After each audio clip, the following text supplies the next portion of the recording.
হযরত আব্দুল্লাহ ইবনে জাবের রাদিয়াল্লাহু তাআলা বলেন,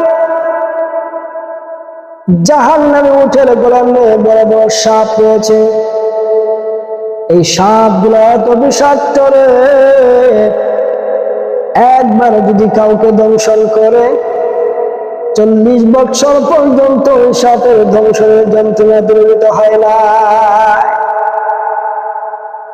হযরত আব্দুল্লাহ ইবনে আস রাদিয়াল্লাহু তাআলা বলেন, জাহান্নামের আযাবগ্রস্ত ব্যক্তিগণ ক্রমাগত 40 বছর পর্যন্ত চিৎকার করিয়া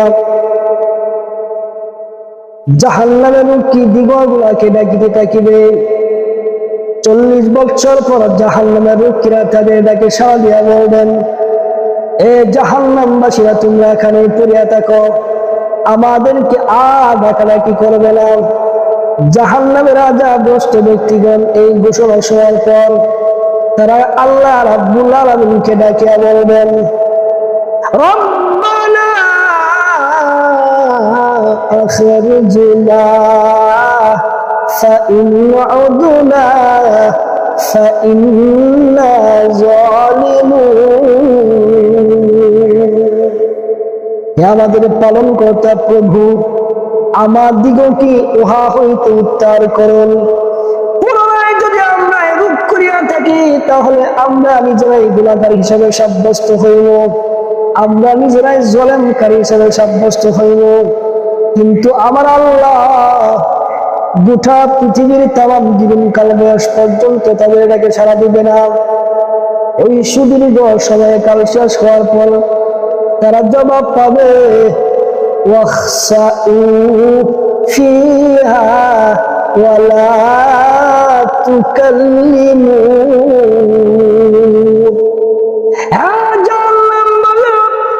তোমরা দেখিত অবস্থায় এই জাহান্নামে পড়ে থাকো, আমাকে ডাকাডাকি করবে না। জাহান্নামের আযাবগ্রস্ত ব্যক্তিগণ এই ঘোষণা শোনার পর তারা চিৎকার করতে থাকবে। এইভাবে 1000 বছর পর্যন্ত চিৎকার করিয়া যখন কোনো উপকার হবে না, তখন তারা পিপাসার্ত হইয়া একজন আরেকজনকে বলতে থাকবে, আমরা যদি দুনিয়ার উপর আমাদের কষ্ট এবং মুসিবতের উপর ধৈর্য ধারণ করতাম, তাহলে আজকে আমরা জাহান্নামের অধিবাসী হইতাম না। জাহান্নামের আযাবগ্রস্ত ব্যক্তিগণ 1000 বছর পর্যন্ত চিৎকার করিয়া পিপাসার্ত হইয়া আল্লাহ রাব্বুল আলামিনের কাছে পানির জন্য আবেদন করবেন। আল্লাহ রাব্বুল আলামিন জানেন। তারপরে ফেরেশতাকে বলবেন, ফেরেশতা, এই বান্দারা কি চায়? আল্লাহ, তোমার বান্দা বান্দিরা পানি চায়, পিপাসার্ত কাতরে পানি চায় তোমার কাছে। আল্লাহ পানি পানি করতেছে। ইতিমধ্যে আল্লাহর হুকুমে বৃষ্টি নিয়ে আসমানে একটা লাল আওয়াজ চলে আসবে। জাহান্নামবাসীরা দেখে মনে করবে এখন মনে হয় বৃষ্টি হবে, আল্লাহ রাব্বুল আলামিনের রহমত মনে হয় নাজিল হবে। কিন্তু তা না, কিছুক্ষণ পরে আসমান থেকে কচ্ছরের এমন কতগুলা বিচ্ছু বর্ষণ হবে। এই বিচ্ছুগুলা এত বিষাক্ত, একবার যদি কাউকে দংশন করে 40 বছর পর্যন্ত এই বিচ্ছুর আঘাতের যন্ত্রণা দূরীভূত হবে না। ভাইরা আমার, জাহান্নামে ওদের কবরে অন্ধ বধির ফেরেশতা পাঠানো হবে। অন্ধ বধির ফেরেশতার হাতে লোহার ডান্ডা থাকবে। লোহার ডান্ডা দ্বারা এমন জোরে প্রহার করবে রে, প্রহার করার সঙ্গে সঙ্গে শরীরের হাড়গুলা চুরমার হয়ে যাবে। এই জন্য ভাই, কবরকে ভয় করতে হবে। জাহান্নামের আযাব গজব সত্য, জান্নাতের নাযম সত্য। মানুষ যখন জান্নাতি হয়ে যাবে, জান্নাতি হওয়ার পর জান্নাতি ওনারা আফসোস আরো বেশি করবে।